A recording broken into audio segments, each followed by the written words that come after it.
कि Innova Crysta जो वापस से आई डीजल और मैनुअल गियर बॉक्स के साथ मिलेगी। केवल जी और GX वेरिएंट लॉन्च किया है और उसकी क्रिस्टा का बैजिंग भी है।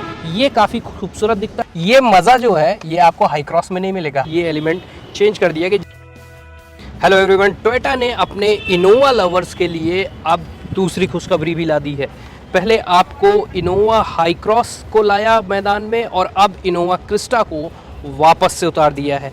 और आज के वीडियो में हम आपको बात करेंगे कि इनोवा क्रिस्टा जो वापस से आई है, जो कि अब आपको सिर्फ डीजल और मैनुअल गियर बॉक्स के साथ मिलेगी, उसमें क्या क्या फीचर्स हैं। और अभी कंपनी ने केवल जी और GX यानी बेस और बेस से एक ऊपर वाला ही वेरिएंट लॉन्च किया है और उसकी प्राइसिंग सामने आई है। तो अभी मैं आपको GX वाला वेरिएंट दिखा रहा हूँ। सबसे पहले चाबी से शुरू करते हैं। आप इस तरह से देखेंगे तो आपको ऐसी की मिलेगी, फ्लिप की, क्योंकि इसमें पुश बटन स्टार्ट आपको नहीं मिलता है। तो इस तरह की फ्लिप की मिलेगी। यहाँ पे लॉक अनलॉक का बटन मिलेगा, पीछे टोयोटा का लोगो मिलेगा। और यहाँ से अगर शुरू करें तो जो पहले आपको इनोवा क्रिस्टा की लाइट जैसी देखने को मिलती थी वैसे ही मिलेगी। ये आपको LED नहीं होगी, नॉर्मल हाइलोजन लाइट्स हैं। यहाँ पे आपको इंडिकेटर्स मिल रहे हैं। फॉग लैम्प की जगह बनी हुई है। इस वाले वेरिएंट में फॉग लैम्प नहीं मिलता है, इससे ऊपर के वेरिएंट मिलेगा। जो नया एलिमेंट ऐड हुआ है वो है इसकी ग्रिल। ग्रिल आप देखेंगे पहली जैसी ही है, लेकिन थोड़ा सा पार्ट यहाँ पे जो चेंज हुआ है वो ये पोर्शन यहाँ पे जो ऐड कर दिया गया है, बढ़ा दिया गया है, वो थोड़ा ऐड हुआ है। फिर यहाँ पे सिल्वर लाइन ऐड की गई है और साथ ही ये जो नीचे पोर्शन ऐड किया गया ग्रिल का ही पार्ट है, लेकिन काफ़ी अच्छा लगता है, जिसपे क्रिस्टा का बैजिंग भी है। ये काफ़ी खूबसूरत दिखता है, अलग से लगता है। जैसे बहुत से लोग जो आफ्टर मार्केट बम्पर फिट करवाते हैं हाईलाइट करवाने के लिए, उस तरह का थोड़ा सा लग रहा है। लेकिन जो फिट एंड फिनिश है, क्योंकि ये बम्पर में ही है, तो ये आपको काफ़ी शानदार लगता है। इसके अलावा अगर इंजन की बात करें तो इंजन अगर मैं आपको दिखाऊं तो वही सेम आपको इंजन मिलता है, लेकिन अब ये इंजन BS6 फेज़ 2 कंप्लाइंट हो चुका है और पहले से थोड़ा स्मूथ हो चुका है। और ऐसा क्लेम ज़्यादातर कंपनियां कर रही हैं कि BS6 फेज़ 2 के बाद इंजन जो है वो रिफाइनमेंट के साथ साथ माइलेज भी ज़्यादा देने लगेंगे। तो उम्मीद की जा सकती है जो टोयोटा इनोवा क्रिस्टा जो है, जो डीजल में आपको 10-12 का एवरेज देती है, वो अब हो सकता है कि थोड़ा बहुत 1-8 किलोमीटर का आपको फ़र्क देखने को मिल जाए। बाकी सेम आपको वैसे ही सब कुछ मिल रहा है। और इसको बंद करते हैं। इसमें आपको हाइड्रोलिक नहीं मिलता है, नॉर्मल इस तरह से आप इसको होल्ड कर सकते हैं और फिर से इसको एक बार बंद कर देते हैं।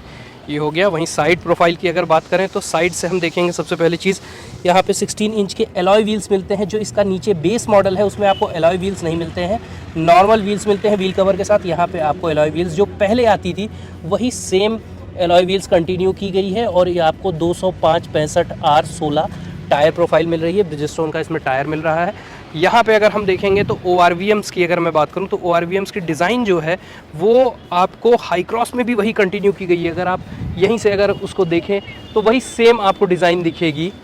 इवन मैं यहाँ पे हाइलेक्स भी खड़ी है, तो हाइलेक्स को भी अगर आप देखेंगे तो सेम वही ORVMs की जो डिज़ाइन है वो तीनों कार पे टोयोटा ने अपने कंटिन्यू किया है। और वैसे ही आपको इसमें टर्न इंडिकेटर्स ORVMs पे मिल रहे हैं। जो डिज़ाइन लैंग्वेज है वो आपको तीनों कार में मैंने दिखा दी कि एक जैसी ही है। यहाँ पे आपको क्वार्टर ग्लास मिलता है। ये आपको ब्लैक यहाँ पे प्लास्टिक का एक फाइबर का सेटअप दिख रहा है, जिससे ये और स्पोर्टियर लगे। और वहीं अगर इंटीरियर की बात करें तो अंदर अगर हम चलते हैं तो सबसे पहले यहाँ देखेंगे तो आपको नॉर्मल फैब्रिक अपहोल्स्ट्री मिलेगी। सीट हाइट एडजस्ट यहाँ पे आपको मिलेगा, बेस मॉडल में ये नहीं मिलता। ये चीज़ ऐड हो गया G से GX में। इसके अलावा अगर आप अंदर चलेंगे तो यहाँ पे आप देखेंगे कि स्टीयरिंग माउंटेड कंट्रोल यहाँ पे एक ऐड हो गया है, जो कि पहले आपको नहीं मिलता था। इसमें अगर बेस मॉडल की बात करेंगे तो उसमें नहीं मिलेगा। यहाँ पे GX से आपको स्टीयरिंग माउंटेड कंट्रोल मिलेगा, लेकिन यहाँ पे आपको क्रूज़ कंट्रोल वाला पोर्शन खाली है। मीटर की बात करें तो मीटर आपको लगभग वैसा ही है जैसा पहले आता था। मैं अगर कीज़ लगा के भी इसको ओपन करता हूँ तो यहाँ पे आप देखेंगे तो सेम वैसे ही इनोवा आपको लिख के आ रहा है। ये छोटा सा engine check visit your dealer का ऑप्शन है, क्योंकि ये डिलीवरी की गाड़ी है। तो यहाँ पे आप देखेंगे तो 8 इंच का आपको टच स्क्रीन मिलेगा जैसा कि पहले मिलता था। तो डैशबोर्ड में यहाँ पे AC का आपको मैनुअल सेटअप दिख रहा है। इसके नीचे अलावा आप देखेंगे तो ड्राइव मोड्स आपको नज़र आ रहे हैं। यहाँ पे भी मोबाइल रखने की जगह है। 12 वोल्ट का पावर सॉकेट दिया है। गियर बॉक्स, गियर लीवर अगर आप देखेंगे तो आपको वैसे ही मिलेगा जैसे पहले मिलता था, इसमें कोई, क्योंकि ये बेस से एक ऊपर वाला मॉडल है तो इसमें कोई सिल्वर और ऐसा फिनिश नहीं है, रबर ही है। और एक चीज़ और दिखाना चाहूँगा कि इनोवा अभी भी वैसे ही है, जैसे आप स्टार्ट करते हैं तो ये गियर जिस तरह से हिलता है और एक्सेलरेट करते हैं तो ये पूरा कार जो हिलती है, ये चीज़ अभी कंटिन्यू है। भले ही BS6 फेज़ 2 का इंजन आ गया है, लेकिन ये जो है ये आपको, ये मज़ा जो है ये आपको हाई क्रॉस में नहीं मिलेगा। हाई क्रॉस आपको बहुत स्मूथ मिलेगी, लेकिन यहाँ पे आपको वो डीजल पावर जो है वो साफ देखने को मिलेगा। इसके अलावा अगर हम देखेंगे तो डैशबोर्ड काफ़ी सिंपल, जैसा पहले आता था वैसे ही है। यहाँ पे आपको कूल ग्लव बॉक्स मिलेगा और नीचे भी आपको जो ये ट्रे है, ये नीचे वाली भी जो है ये आपको इस तरह से ये नीचे मिलेगा, काफ़ी गहरा है। तो यहाँ पे अगर हम और देखेंगे, यहाँ पे आपको जो IRBM मिल रहा है ये नॉर्मल बेसिक वाला है। यहाँ पे आपको लाइट का ऑप्शन मिल रहा है जो कि नॉर्मल है, येलो लाइट है। यहाँ पे आपको सनग्लास होल्डर मिल रहा है।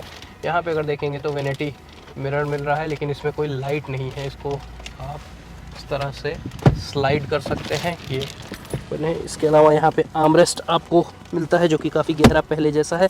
ये आपको सॉफ्ट नहीं मिलता है, वैसे ही प्लास्टिक का ही है, इस पर कोई इसमें फैब्रिक नहीं लगा हुआ। इसके अलावा यहाँ पे एक USB पॉइंट मिल रहा है जो कि A टाइप है और मोबाइल रखने की भी जगह है हल्की सी। अच्छी बात ये है कि इसको इस तरह से प्लेस किया है कि आगे और पीछे दोनों के पैसेंजर इसको यूज़ कर सकते हैं। तो अब हम पीछे की रो पे आते हैं और फिर आपको दिखाते हैं सेकेंड रो में कैसा है।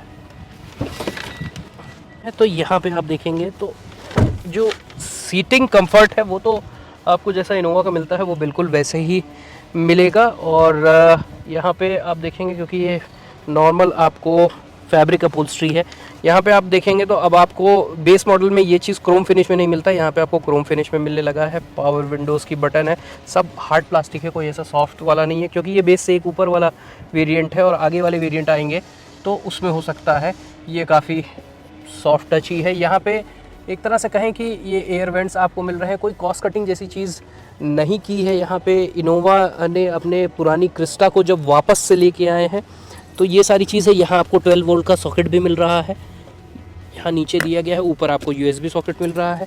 ये आपको रिक्लाइनर सीट्स मिल रही हैं, साइड से भी आप इसको रिक्लाइन कर सकते हैं। और अब चलते हैं बूट की तरफ, बूट में हम देखते हैं कि क्या कुछ चेंज हुआ है कि नहीं। तो अगर बैक प्रोफाइल की बात करें तो सबसे पहले आप ऑब्जर्व करेंगे कि डिज़ाइन और लाइट्स तो सेम है, लेकिन ये जो आपको पोर्शन बीच का है ये आपको अब पियानो ब्लैक फिनिश में मिलने लगा है। पहले ये वाइट कलर में होता था, अब पियानो ब्लैक फिनिश के साथ ये आने लगा है। ऊपर शार्प एंटीना मिल रहा है, यहाँ पे स्पॉइलर मिल रहा है, स्टॉप लैम्प मिल रहा है, वाइपर मिल रहा है। डिफॉगर इस वेरिएंट में नहीं मिलता है, ना ही इसके नीचे वाले वेरिएंट में आपको मिलता है। तो ये बैक प्रोफाइल लगभग उतना ही है, वैसे ही है जैसा पहले आता था क्रिस्टा का, बस ये एलिमेंट चेंज कर दिया कि जिससे आपको पता चलेगा कि ये 2023 वाली इनोवा क्रिस्टा है। तो ये मैंने आपको दिखाया इनोवा क्रिस्टा का GX वेरिएंट, और अभी G और GX वेरिएंट ही लॉन्च किया जैसा आपको मैंने वीडियो के स्टार्टिंग में ही बताया था। और एक चीज़ और है दोस्तों, इस वेरिएंट की जो प्राइस है वो 19,99,000 है, यानी 20 लाख रुपए की आपको एक्स शोरूम कॉस्ट इसकी पड़ रही है। और एक तरह से टोयोटा ने अब दो विकल्प दे दिया है कि आपको पेट्रोल ऑटोमेटिक पे जाना है, आप हाई क्रॉस पे जाइए, डीजल मैनुअल पे रहना है तो आपको वो मैनुअल पावर जो है वो आपको इनोवा क्रिस्टा में देखने को मिलेगा। दोस्तों आपकी क्या राय है कमेंट सेक्शन में लिखकर मुझे ज़रूर बताइएगा। Please like, share and subscribe. And don't forget to press the bell icon. And stay tuned to AutoTube India.